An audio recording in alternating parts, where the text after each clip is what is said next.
Hello and welcome to Play PKN, the weekly video bulletin bringing you the top stories on packagingnews.com.au, Australia's media hub for the packaging industry. I'm Lindy Hewson, the publisher, and making headlines this week, the world's biggest packaging company, Amcor, has raised its full-year earnings outlook as it released robust third-quarter profits, which it said were due in part to coronavirus-induced supermarket panic buying. Almost all of Amcor's packaging customers are in consumer staples, such as food, beverage and healthcare, which are in high demand, as we know, around the world as consumers react to the COVID-19 crisis. Amcor's net income from 9 months to March rose 10.8% to $719 million or 1.1 billion Aussie dollars.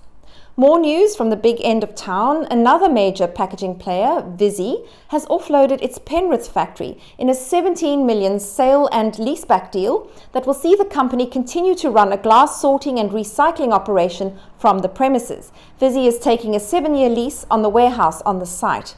The Visy glass sorting operation at Penrith mainly supplies OI glass, which is located in the same street. OI glass, as we know from previous reports, is up for sale, the ANZ assets, but that process has been deferred until the COVID-19 crisis has diminished. Visy is believed to be the top contender for the business, with a sale that is expected to go through in the next few months.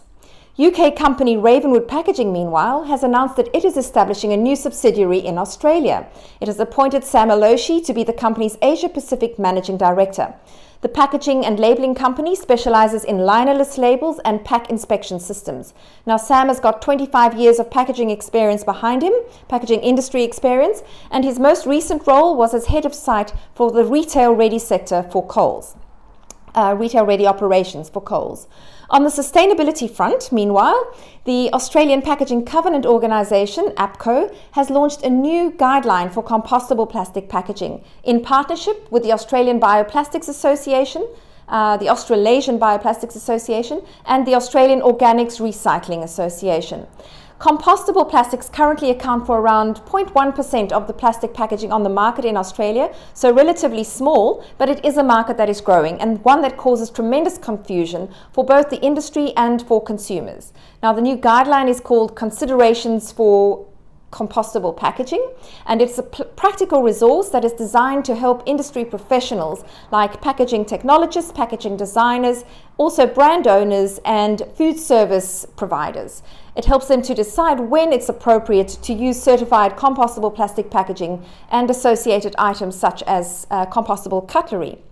Now, APCO CEO Brooke Donnelly has said that there's never been a more important time for businesses to receive accurate and consistent information about compostable packaging.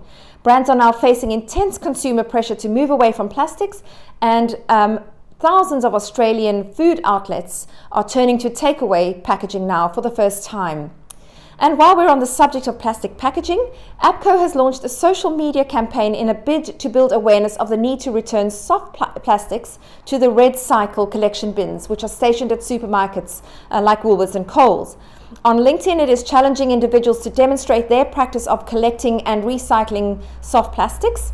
APCO's PR manager, Alice Johnson, has nominated me this week, and so I've brought along my stash of soft plastics, which I've been collecting for the week, and which I will take on my next shopping run on my next grocery run at Woolworths.